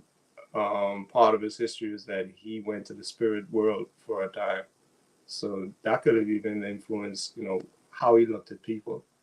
You know, you could even see some of the remnants of it, like when I think Aang is the first time he's contacted by Roku's dragon. Like Iroh's in prison, but he looks up and he sees it flying over. It's like, what is he looking at? I ain't looking at nothing. You know? Yeah. But, it hurt when he died. It hurt. It hurt so bad. He dies? Look, I haven't got the far. No, the actual he doesn't. voice actor. The voice actor dies.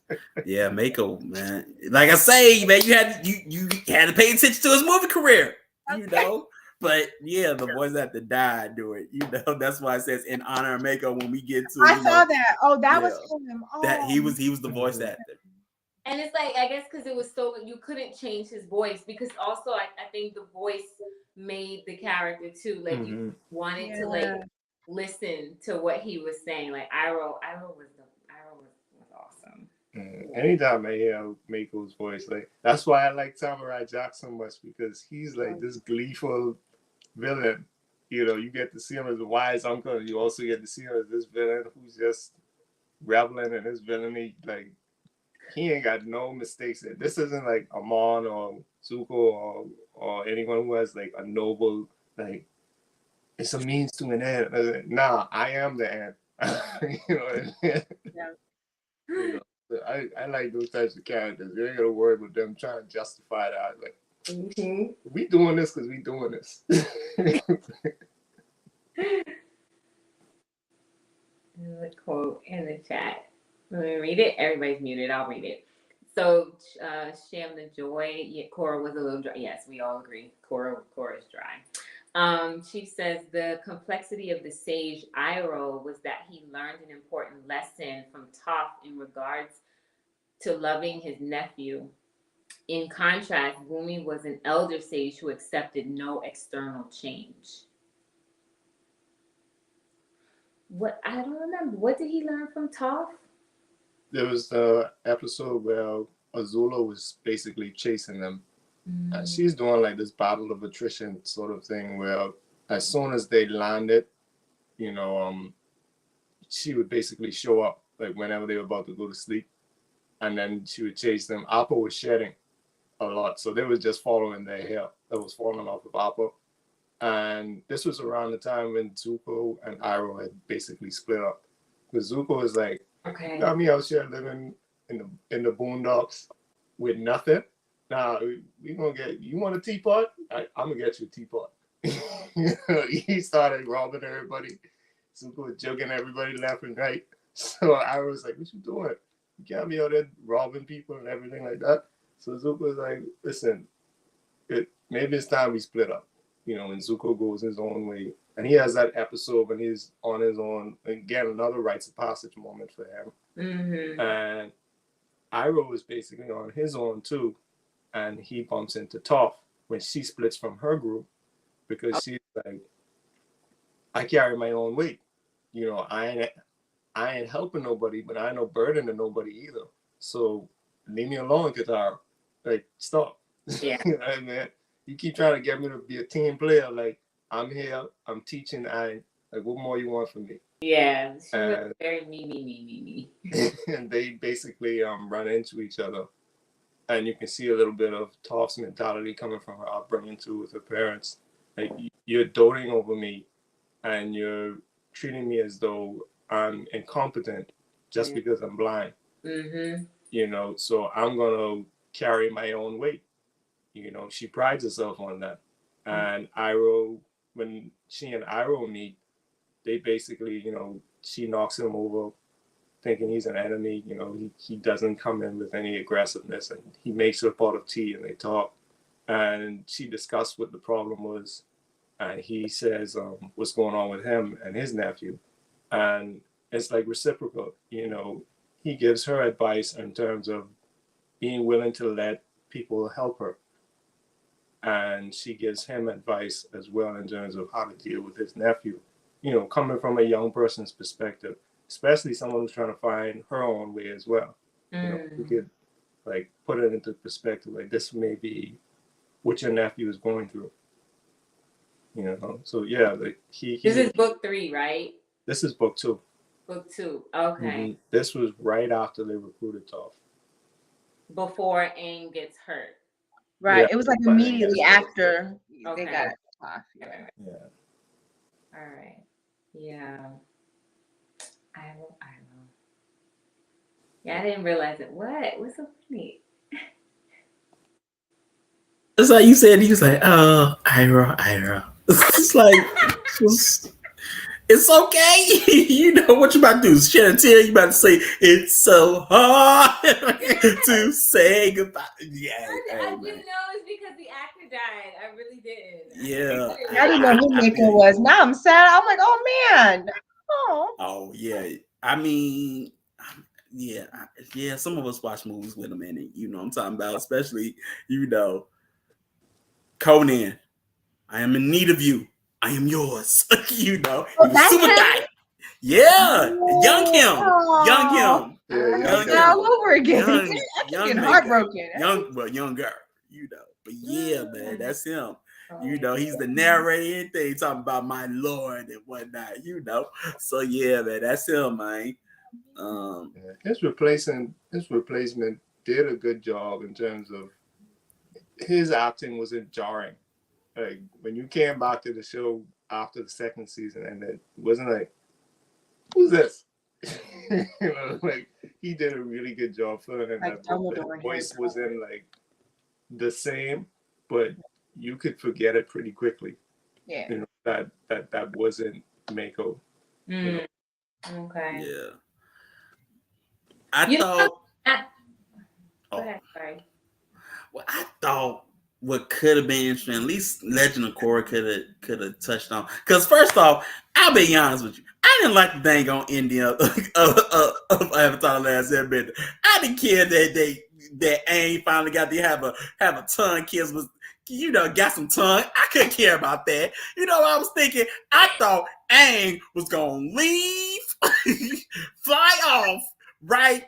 And I was like, well, now that he pretty much knows how the energy bend, maybe he'll go to the Northern Water Tribe and the Northern Air Nomads where they are, and then he'll just bend energy and make them all air nomads. That was my mind was going. I was like, oh, he about to get good, right? Like he about to become like. But I was like, all you get is you. I mean, she don't say I love you, does she? Just kiss you. What the? I was bad, man. I was like, I felt like he was about to go do that. Like he was about to go be with his people. Just silently and go with his people. All right, I see what it's like. Because I figured like the Lion Turtle saying, before there was Airbender, we knew how the energy bend. So now that he understands that, I was like, I bet he could take the wind energy and put it in somebody. That was my mind. I was like, I bet he could put the wind energy and make them into an airbender. Now he can revitalize everybody. But I didn't get my wish. Yeah, I mean, they took a sort of kind of approach like that with and the Legend of Korra. They kind of did it with after Unlock and everything. There's like a spiritual imbalance, and you had a lot more benders just popping up. So his son Tenzin, he was about it. He was like, "All right, let's take the airship. We flying all over the world. Anyone who pops up as an airbender, he rounded them up and brought them to the basically to the temple. And he was like, all right, if you want to come be it and learn how to control these powers, you can come along, I'll teach you, and he basically takes that approach. So between him and his eldest daughter, Janora, they basically train everyone. His eldest daughter is like a scholar, and they train everybody. But his daughter had to, I think it was his daughter, someone had to show him, like, these people may be, I think it might have been his wife. She was like, these people may be airbenders, but they're not air nomads. So you can't just push this culture on them like that. Like they gotta want it. If it's not in them to make these certain changes, then you can't force it on them, and like that was an interesting position to put a character in. So I like that. I like Tenzin's character. He's real serious. What's his face? J.K. Simmons, I think, who was JJ on Spider-Man. The original, the OG Tobey Maguire Spider-Man. The news anchor. He voiced out. From Oz, the guy from Oz. I don't know. I don't know. Yeah, I think you're right. The homie from the Oz. state, the insurance commercial. Yeah, right. Right. That guy. Like that guy. Yeah. Sozin was really he was voice acted by Ron Perlman, who acted as Hellboy. He did a really good job with him. Sons of Anarchy. I mean, homie, he just he did a good job, and you could see how their friendship grew apart. Based on how they were raised. They were together and they had the similarities, but you could see who they were emerging as they moved forward. So Sozin as a ruler, he was like, I'm expanding. And Sozin and Roku was like, you can't. So I was like, okay. It's like, What? I can't. Okay. No problem, Roku. Hey, loud and clear. So Roku had to find out, hold on, why am I in an Earth Kingdom city and there's a Fire Nation flag? So he comes back marching into the throne room. Like, I've seen the colonies, how dare you occupy Earth Kingdom territory? So I'm like, hold on, how dare you, as a citizen of Fire Nation, address me like that? You citizen of the Fire Nation first. So he was like, I don't care what type of avatar you is. You still is my subject. So you need to act right. So he learned real quick. Yeah. I mean, I can say, like, bruh, you only got fire. I got earth, air, water, and fire. What's up? You really want to go to blows right now? And what? He proves it. He put him on that dang on earth. He hanging. Like, keep on, and I'm going to end you. Yeah, so you could see even the conflicts that arise when people, like, expand, Even when you're looking at certain ecosystems, like, there's a delicate balance. Like, you got 100 foxes to 20 rabbits. Foxes eventually going to start procreating, because it's only so many rabbits. Their population goes down, rabbits go up. You got a bunch of rabbits, no foxes. They're going to, like, the population is always going to go up and down. And it happens with borders between cities too. Like, all right, I got this over here, but we got this over here.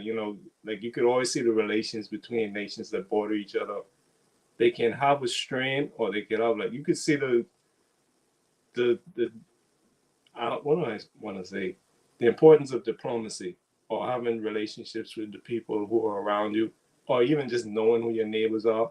Mm-hmm. You know, because you never know what could pop off, which the nations which shall not be named could show you like who is next to you and how do they view you, how do they view themselves, and what kind of actions could they take in the future, and are you prepared for what could happen. Mm-hmm. It's like literally what's happening now. Like you said, it's like somebody over here is like, you can't do that. And the other person over there is like, watch me. I just did it. Watch me. What you gonna do? Now Get involved. yeah, we You here ready? now. Oh, sight. Get involved We and here it's gonna now. be problems. I promise you. I promise you. I promise you. I Mind your promise you. business. You don't want this. You don't want this. You know, you gotta clap when you do. You like, you don't want this. Like, I'm ready. I am ready. Oh, I can't. Watch me do this. Now what? What you gonna do now? Mm-hmm.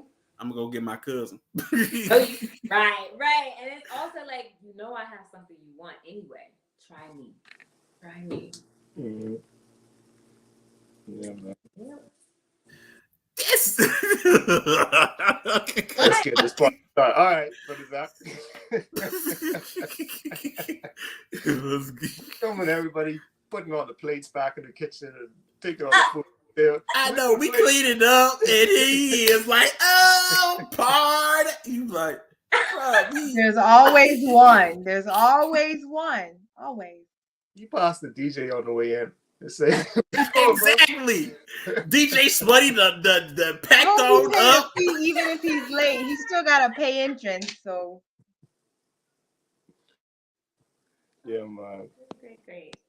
You know what? I did want to say, I think it was said already, like another thing about water, because we did we kind of covered it when we were kind of getting our story straight when we were preparing the order of the elements. I thought was really interesting. Like water, what is it? Water, earth, fire, air.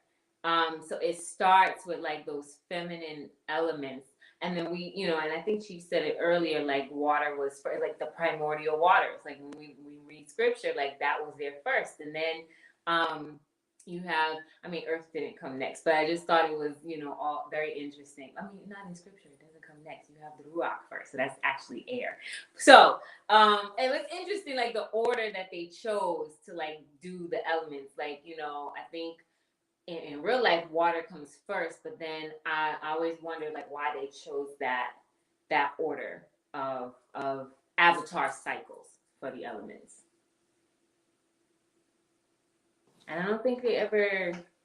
I don't know. I know they took a lot of Eastern influences in terms of philosophy, but I can't tell you which. Like, I can't tell you where that comes from, honestly. Yeah, I couldn't find anything, so I was like, oh, okay, I guess let's just do it this way. Maybe it was a boardroom decision, something. I don't know. Yeah, maybe, but they did start with water. You know, always kind of start with the water. You know, show started with water. You know, story started in the water. It did. The boy. Actually, it did start with water and air because those are the two elements that interact first, right? There are, you know. So it did very slick on the slide. They did. You're right. Yeah, so in a slick way. Yeah, they did do it that way. That's true. The first episode, the boy and the ice, the water and the air interact first. So yeah, and then you got fire, and then finally earth. Mm-hmm. All right, so I guess they did in a slick way. Yeah, man. But it's on y'all. I could talk about this show for the next 2 days straight. Like, I literally did not. I have more. I did not more watch stuff. You know, brother Zach just got here. in a while. Give him some more. Yeah, I got some more stuff that I wrote down because I was like, this is actually really good. Like, okay, so I'll share something. For example, like, I don't know, like the idea of them being a tribe, like the water tribe, and the tribe being the term tribe, which we learned from Chief's segment, tribe and state. It goes back to like Rome from tribus, which means like a breakdown or division of people, like in voting groups. And that's exactly what you see when you have the northern and the southern, right? So it makes sense like that they are considered tribes. And I also thought like when it's division, so it's like a breakdown. So that means they're coming from something larger. And when we think of like the element of water, it's like the part where it's like the cohesion.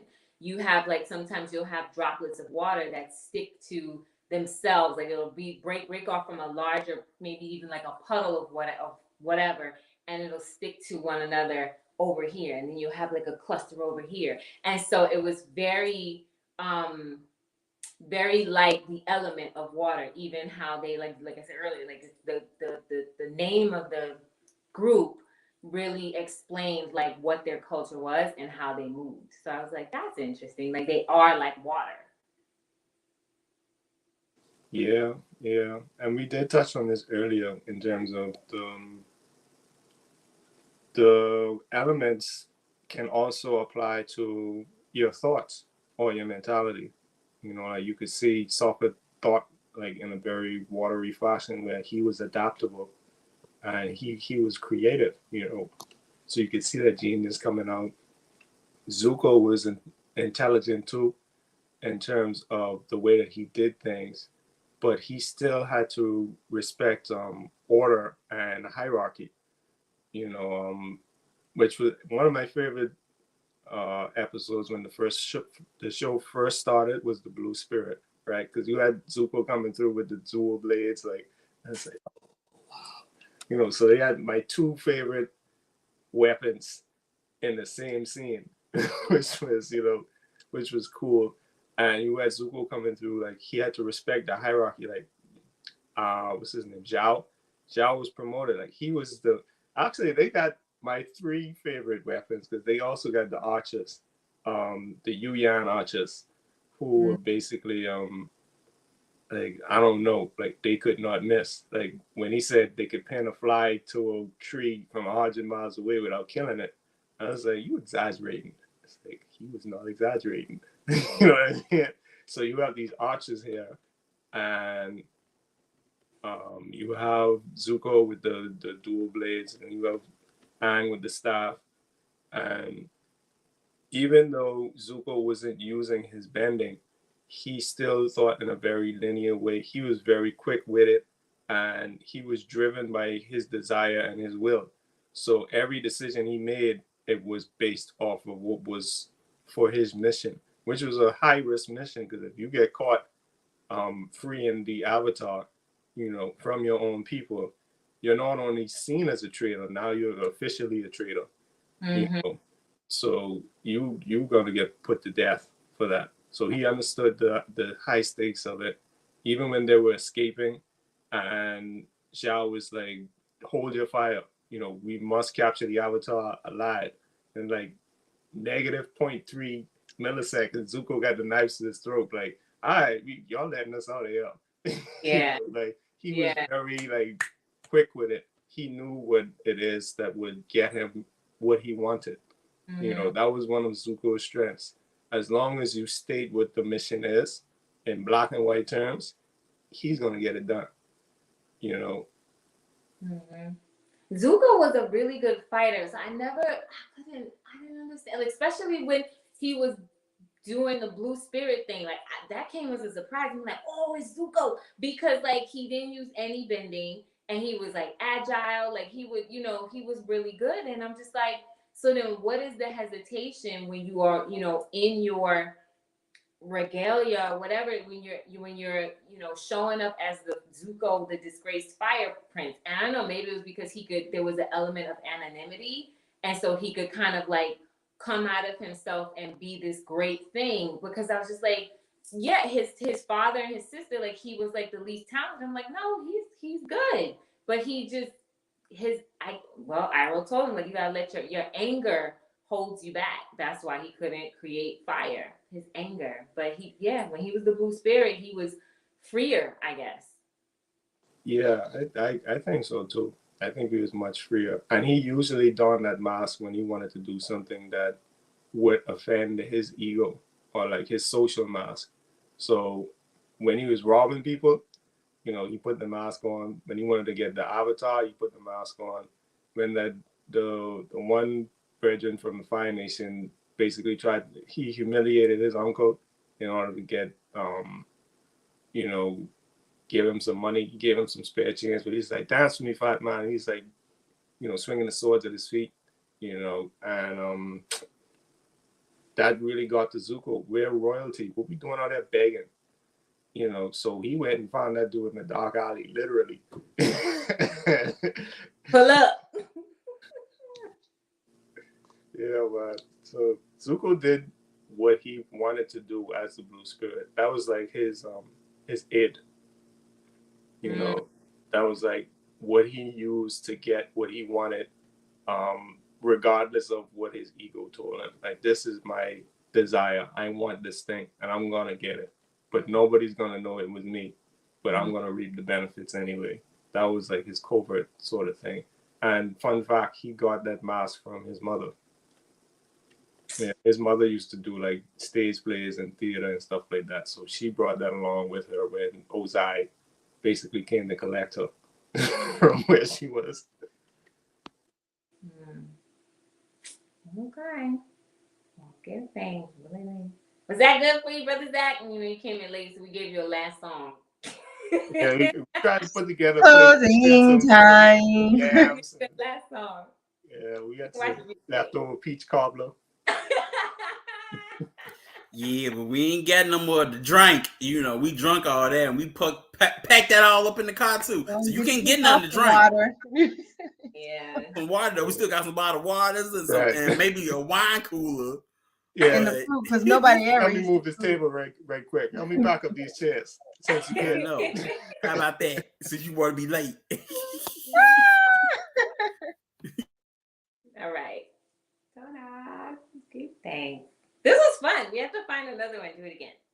Yeah, man, I'm down for it. This was real fun. We got the color coding down. I'm gonna get I still want that wall of fire behind me. I think there's bruh. They got like flame light bulbs, bro. You could have got one because I started. It was like, ooh, bro. I was like, no, you gotta remember where I am right now. My green light, bro. I got a baby. I'm on a small rock in the middle of the ocean, off of a small rock in the middle of the ocean.